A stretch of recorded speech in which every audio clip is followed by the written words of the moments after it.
ஜென்சிக்கான தலைவர் வந்து அண்ணாமலை விஜய் கிடையாது. ஏன்னா 42 வயது ஆகிறது. ஐஎம்ல படித்தவர். அவர் சராசரியாக பார்த்தீங்கன்னா ஐஎம்ல இருக்கிற ஸ்டூடெண்ட்ஸ் படித்தவர்னா 60 லட்ச ரூபா மாதம் சம்பளம் கிடைக்கும். அவர் உண்மையாகவே அமைப்பு தொடங்கினால் தமிழகத்தில் ஒரு படித்தவர் கையில் பல ஆண்டுகள் கழித்து ஒரு நல்லவர் கையில் ஆட்சி போகிறதுக்கு வாய்ப்பு இருக்குன்னு எதிர்பார்க்குறேன். இது ஒரு முன்னோட்டமாக எடுத்துக்கிறேன். நிச்சயமாக சொல்கிறேன், ஊடகங்கள் பரப்புகிற உங்களை போன்ற நபர்கள் எல்லாம் நிருபர்கள்லாம் பரப்பி விடுறீங்க. சக்தி, முக்தி, பக்தி, ஜனதாலம், அந்த தளம் எந்த தளம் ஜனதா கட்சின்னு நீங்களா சொல்லிங்க. எல்லா தளமும் நீங்களே சொல்லிங்க. ஜனதா தளம், சமுதாய தளம், சமத்துவ தலைவர்.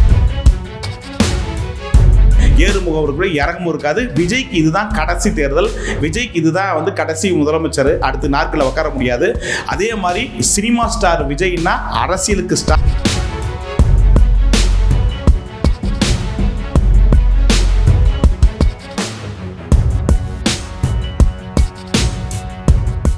அண்ணா வணக்கம்.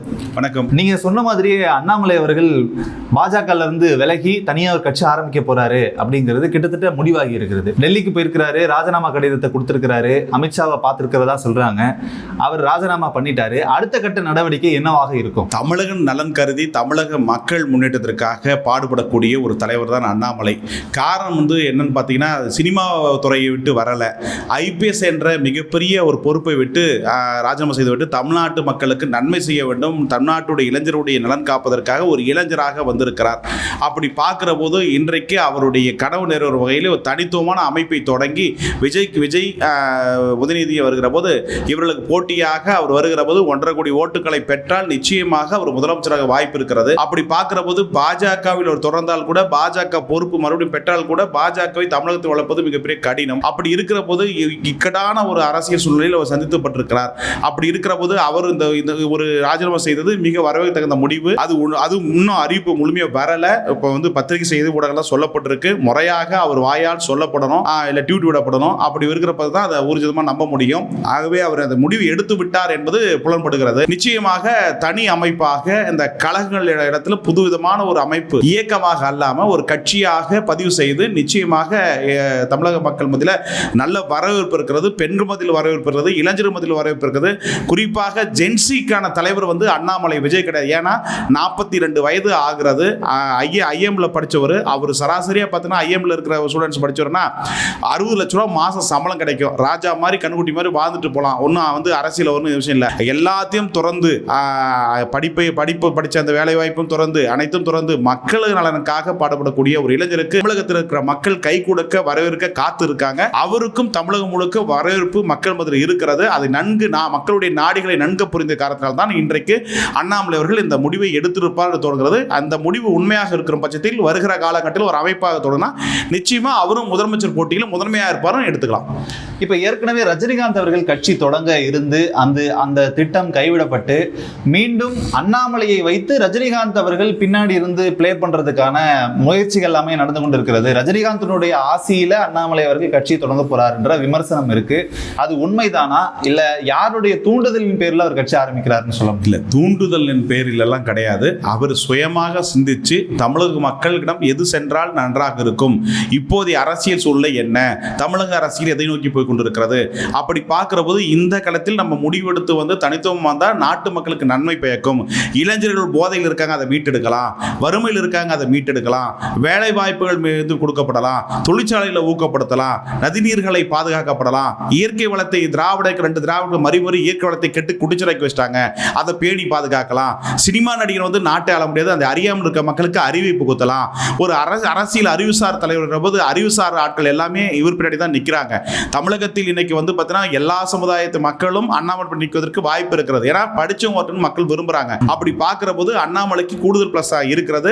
அதனால ஒரு அமைப்பாக தொடங்குற போது இந்த மக்களுடைய நலனுக்காக தொடங்குகின்ற அமைப்பாக இருக்கும். இன்றைய சமுதாயம் நாளைய சமுதாயத்திற்காக முன்னெடுக்கின்ற கொள்கை கோட்பாடுகளோடு செயல்படுகின்ற ஒரு அமைப்பாக இருக்கும். ஒரு திறமையான பயிற்சி பட்டறை உருவாக்கப்பட்டு அனைவருக்கும் பயிற்சி கொடுக்கப்பட்டு ஒரு திறமையான தலைவர்களை உருவாக்குவார். லீடர்ஸ் ஃபவுண்டேஷன் பேரிலே ஒரு அமைப்பை நடத்தி வருகிற போது அவர் ஒரு அமைப்பே நடத்துகிறார் போது நிச்சயமாக ஒரு அரசியல் பட்டறையை உருவாக்கி அரசியல் அவர்களுக்கு ஒரு புரிதல் உணர்வை கொண்டு வந்து நிச்சயமாக ஒரு புதிய சமுதாயத்தை புதிய படைப்பை படைப்பார். நான் ஒரு அரசியல் ஆய்வாளராக ஆலோசகராக எதிர்பார்க்கிறேன். இதை நோக்கி அவர் அரசியல் முன்னெடுப்பார்னு எதிர்பார்க்கிறேன். அதை விட இன்னொரு விஷயம், தமிழ் மொழியை பாதுகாப்பார். திராவிட இயக்கங்கள் பல ஆண்டுகளாக திருக்குறளை தேசிய நூலாக்க சொன்னா இதுவரை ஆக்கப்படலை, தமிழை மத்திய ஆட்சி மொழி சொல்லி இதுவரையும் போராடப்படலை. அதில் தமிழ் மொழிக்காகவும் தமிழ் எண்ணெயை பாதுகாக்கிற வகையிலே முழுக்க தமிழ் சமுதாய முன்னேற்றத்திற்காக குரல் கொடுக்கிற ஒரு அமைப்பாக ஒரு கட்சியாக மாநில அளவில் இருக்கும் நான் எதிர்பார்க்கிறேன். பாஜக என்கிற மத்தியில் இருக்கக்கூடிய ஒரு ஸ்ட்ராங்கான கவர்மெண்ட் அரசு அமைச்சிருக்கிறது. அந்த கட்சியில இருந்தே செய்ய முடியாத விஷயத்தை அண்ணாமலை அவர்கள் தனித்து அவர்களை எதிர்த்து எப்படி பண்ணுவாருன்ற நம்பிக்கை இருக்கு. இப்ப விஜய் அப்படின்னா தனித்து பண்ணுவாரா? தமிழகத்துக்கு விடிவு காலம் பிறந்து விட்டது. அவர் உண்மையாகவே அமைப்பு தொடங்கினால் தமிழகத்தில் ஒரு படிச்சவர் கையில பல ஆண்டுகள் கழித்து ஒரு நல்லவர் கையில் ஆட்சி போறதற்கு வாய்ப்பு இருக்குன்னு எதிர்பார்க்கிறேன். இது ஒரு முன்னோட்டமா எடுத்துக்கிறேன். நிச்சயமாக சொல்கிறேன், ஒரு நாளைக்கு அண்ணாமலை அவர்கள் நாற்காலியில் அமர்வார். அது எந்த மாற்றமும் இல்லை.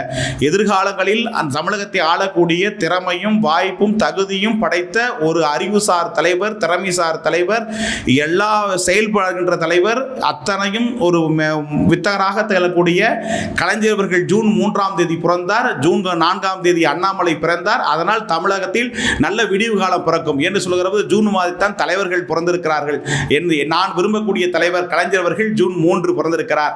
என் உயிரும் மேலான என் தலைவர் கலைஞர் அச்சுவத்தா ஈன்றத்த அருந்தபுர கலைஞர் அவர்கள் 1946ஆம் ஆண்டு தூக்குமடை நடத்தி எழுதியதற்காக பட்டுக்கோட்டை அவர்கள் சூட்டிய பட்டம் தான் கலைஞர் பட்டம். அந்த கலைஞர் அவர்கள் பிறந்தது 3, அதற்கு மறுநாள் பிறந்தது அண்ணாமலை 4. அதனால் தான் மாற்றத்தில் ஏற்பட போகுதுன்னு நான் சொல்றேன். இன்றைக்கு டெல்லிக்கு சென்ற அண்ணாமலை அவர்கள் பதவியை ராஜினாமா செய்ய போகும்பொழுது அவர் ஒரு கார்ல போனதாகவும் திருப்பி வரும்போது ரெண்டல் கேப்ல வந்ததாகவும் செய்திகள்ல பார்க்க முடிஞ்சது. உடனே பதவியிலிருந்து, அதாவது கட்சியிலிருந்து விலகிய உடனே எல்லா மரியாதையும் குறைக்கப்பட்டிருக்கிறது அப்படின்னு அதை பார்க்கலாமா?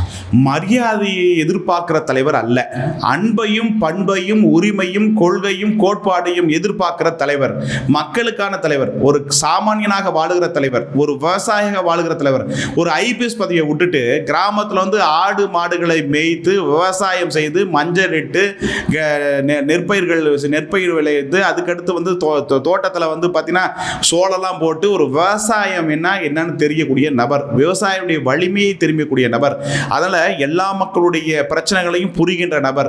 அதனால தமிழ்நாட்டு நலன் கருதி அவர் இந்த வாகனத்தில் போறதெல்லாம் ஒரு பொருட்டல்ல. அது நடந்தும் செல்வார், ராக்கெட்லையும் விமானத்திலும் செல்வார், தரையிலும் நடப்பார், ஹெலிகாப்டரும் நடப்பார். எந்த இடத்திலும் தன்னை வாழக்கூடிய அந்த பக்குவப்பட்ட ஒரு தலைவர் தான் அண்ணாமலை. இவர்களைப் போல நான் தனி விமானத்தில் போயிட்டு திருச்சியில் சந்திச்சுட்டு டயலாக் பேசிட்டு சட்டமன்றத்தில் பவ்வுறதும் போய் திமுக காலை பிடிக்கிறதும் அப்புறம் காலை வாரதும் அந்த மாதிரி நாகரிகமற்ற அரசியலை செய்யக்கூடிய தலைவர் அண்ணாமலை அல்ல.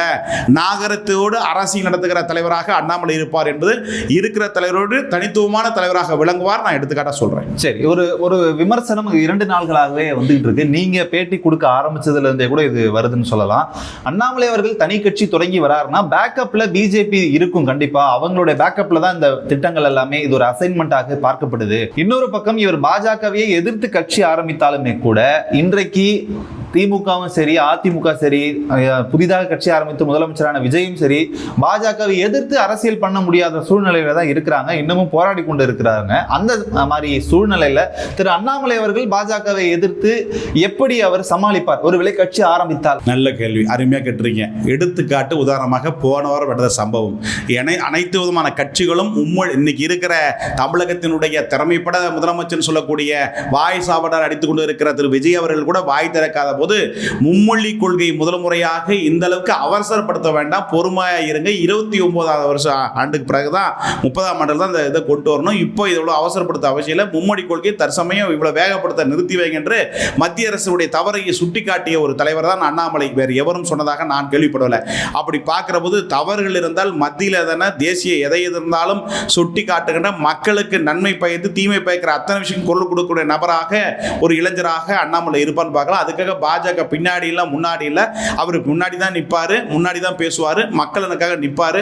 அதனால் வந்து நீங்கள் பின்னாடி முன்னாடிலாம் பார்க்க வேண்டாம். அவர் ஆர்எஸ்எஸ் பாஜக தொண்டர் அல்ல, இந்துத்துவா தொண்டர் அல்ல. அதனால் சாமானியனுடைய தலைவராக உருவெடுத்திருக்கிறார், சாமானியர் மக்களை புரிந்திருக்கிறார். நிச்சயமாக இளைஞர்களுடைய வாழ்வாதாரத்தை, பெண்கள் வாழ்வாதாரத்தை பாதுகாத்ததற்கு ஒரு முக்கியமான கொள்கை கோட்பாட்டோடு செயல்படுவார் நான் எதிர்பார்க்கிறேன். சரி, இப்போ அண்ணாமலை அவர்களை ஏற்று பாஜகவில் அவர் இணையும் போது அவரை ஃபாலோ பண்ணி நிறைய இளைஞர்கள் வந்திருப்பாங்க, இடைப்பட்ட காலத்தில் நிறைய பேர் சேர்ந்திருப்பாங்க. இப்போ அவங்களுடைய நிலைமையெல்லாம் என்ன ஆகும்? அண்ணாமலை அவர்கள் பாஜகல இருந்து இப்போ விலகிட்டார், ராஜினாமா செய்துட்டாரு. அவரோடு சேர்ந்து வந்தவங்க எல்லாம் திருப்பி இவரோடவே சேர்ந்து வந்துருவாங்களா, இல்ல பாஜகவிலே தொடருவாங்களா? இது என்ன சந்தேகம்? இல்ல பாஜகவில் வேற ஏதாவது பிளவு ஏதாவது ஏற்படுமா? அதுக்கான ஒரு பிளவும் ஏற்படாது. அண்ணாமலை நம்பி வந்தவர்கள் அண்ணாமலை பின்னாடி போவாங்க. எடுத்துக்காட்டு உதாரணத்துக்கு மதுரையில் இருக்கிற மதுரை விஷ்ணு பிரசாத்னு ஒரு அன்பு தம்பி, உத்தமராஜான்னு ஒரு அன்புக்குரிய சகோதரர், அவங்கெல்லாம் பார்த்தீங்கன்னா பாஜகவில் தான் இருக்காங்க. ஆனால் அண்ணாமலையால் பாஜக வரப்பட்டவர்கள். இன்றைக்கு அண்ணாமலை இல்லாத இடத்தில் அவர்களும் பின்னாடி போவாங்க. ஆனால் அதனால பாஜக தொண்டர்களோ நிர்வாகிகளோ அரசுக்காரோ அல்ல, அவர்கள் பாஜகவில் சேர்ந்தது அண்ணாமலை மோதற்காக. அண்ணாமலை தலைவனே இல்லாத போது அப்புறம் அவங்களுக்கு என்ன வேலை? அதனால அவர் தலைவர் பின்னாடி தான் தொண்டர்கள் போவார்கள் ஒழிய பாஜகவால் இது எந்த பாதிப்பு வராது. பாஜக நிர்வாகிகளை நம்பி அவர் அல்ல, தமிழக மக்களையும் பெண்களையும் இளைஞர்களையும் நம்பித்தான், விவசாயிகளை நம்பி அனைத்து விதமான மக்களையும் நம்பிதான் அவர் ஒரு கட்சி ஆரம்பித்து ஆட்சி பிடித்து நன்மை செய்யும் நோக்கத்திற்காக தொடங்குவார் என்று நான் எதிர்பார்க்கிறேன். அவர் இப்பொழுது வெளியே வந்ததுக்கு பிறகு அவர் கூடவே தலைவர் கூடவே தொண்டர்களும் வந்து விடுவார்கள்னு பார்த்தா பாஜகவில் ஒரு பெரிய அடி ஏற்படும். தொண்டர்களுடைய எண்ணிக்கை குறைய ஆரம்பிச்சிடும், அவருடைய செயல்பாடு குறைய ஆரம்பிச்சிடும் போது பாஜகவுக்கு இது தனிப்பட்ட கோபத்தை ஏற்படுத்தாதா திரு அண்ணாமலை மேல? இல்ல, பாஜகவை பொறுத்தவரை அண்ணாமலாட்கள் வெளியில் தான் அதிகமாக இருக்காங்க, நிர்வாகிகளா சில பேர் தான் இருக்காங்க. அண்ணாமலாட்களை பொறுத்தவரை வெளியில் தான் இருக்காங்க. அவங்க கட்சின்னு ஆரம்பிச்சா அதுக்குள்ள வந்துருவாங்க. அதனால அண்ணாமலைக்குள்ள முழுக்க பாஜக தானே 60-70 லட்சம் ஓட்டு வாங்கியிருக்கணும். அவங்க எல்லாம் வெளியில் இருக்காங்க. நிச்சயமாக அண்ணாமலை அவர்களுக்கு வெளியில் தான் இருக்கவங்க, உள்ள கிடையாது. அப்படி பார்க்கிற போது பாஜகவுக்கு இதனால எந்த பின்னடைவும் வராது.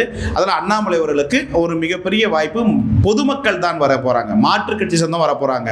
அவர் விரும்பக்கூடிய கொள்கை கோட்பாடு அறிஞ்சக்கூடிய நபர்கள் தான் வர போறாங்க ஒழிய பாஜக நம்பர் இழுத்துட்டு போகிற நோக்கத்தில் அண்ணாமலையும் இல்லை. அண்ணாமலை அவர்கள் பாஜக நம்பியும் அமைப்பு தொடங்கலன்னு பார்க்கிறோம். சரி, இப்போ திரு அண்ணாமலை தொடங்க போகக்கூடிய கட்சிக்கு பெயர் வச்சாச்சா? என்ன பெயர் இல்லை, என்ன கொடி டிசைன் செய்திருக்கிறாங்க? ஏதாவது தகவல் உங்களுக்கு தெரியும்? உள்ளபடியே இல்லை, பொய் சொல்லக்கூடாது, சமுதாயத்துக்கு பொய்யான மக்கள் சக்தி கட்சி ஊடகங்கள் பரப்புகிற உங்களை போன்ற நபர்கள் எல்லாம் நிருபர்கள் எல்லாம் பரப்பி விடுறீங்க. சக்தி, முக்தி, பக்தி, ஜனதாலம், அந்த தளம், எந்த தளம்?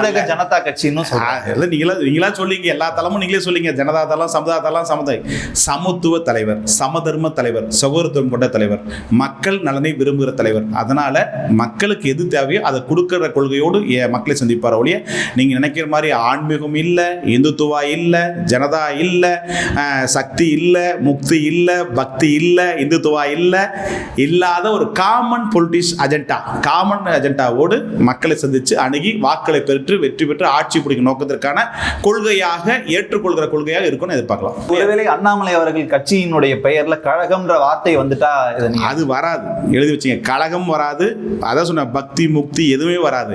மக்கள் நலனை நன்கு புரியக்கூடிய நபர், ஏழ்மையின் விடிவெள்ளி, விவசாயத்தினுடைய பிள்ளை, ஒரு ஐபிஎஸ் படித்தவர், உலகத்திலே ஐபிஎஸ், இந்தியாவிலே ஐபிஎஸ் படிக்கிறத ஒரு தலை சிறந்தவர்கள் அரசியல் வந்து ஜொலிப்பது கடினம். அப்புறம் ஜொலித்தவர். அதனால் தமிழக மக்கள் மனதை வென்று 30 ஆண்டுகள் இவர் தமிழகத்தில் அரசியல் கொலைச்சு நிற்பார். அதனால் இனி வருங்காலத்துக்கு அண்ணாமலைக்கான அரசியல் தான் இருக்கும் மொழிய ஏறுமுகம் இருக்கிற இறங்கும் இருக்காது. விஜய்க்கு இதுதான் கடைசி தேர்தல், விஜய்க்கு இதுதான் வந்து கடைசி முதலமைச்சர், அடுத்த நாட்களில் உட்கார முடியாது. அதே மாதிரி சினிமா ஸ்டார் விஜய்னா அரசியலுக்கு ஸ்டார் அண்ணாமலை. ஸோ அதனால அண்ணாமலையை வந்து பார்த்தீங்கன்னா அரசியல், விஜய் வந்து பொலிட்டிக்கல் ஸ்டார் அல்ல, அண்ணாமலை தான் பொலிட்டிக்கல் ஸ்டார். அதில் டீல் ஸ்டார், சூப்பர் ஸ்டார் அப்படின்றது போல சூப்பர் ஸ்டார் ஆசீர்வாத அன்போடும் பொலிட்டிக்கல் ஸ்டார் அண்ணாமலை செயல்பாடுகள் சிறப்பாக இருக்குன்னு எதிர்பார்க்கலாம். உங்களுடைய கருத்துக்களுக்கும் நேரத்திற்கும் மிக்க நன்றி. மிக்க நன்றி. பெட்டர் டுடே நேயர் அனைவருக்கும்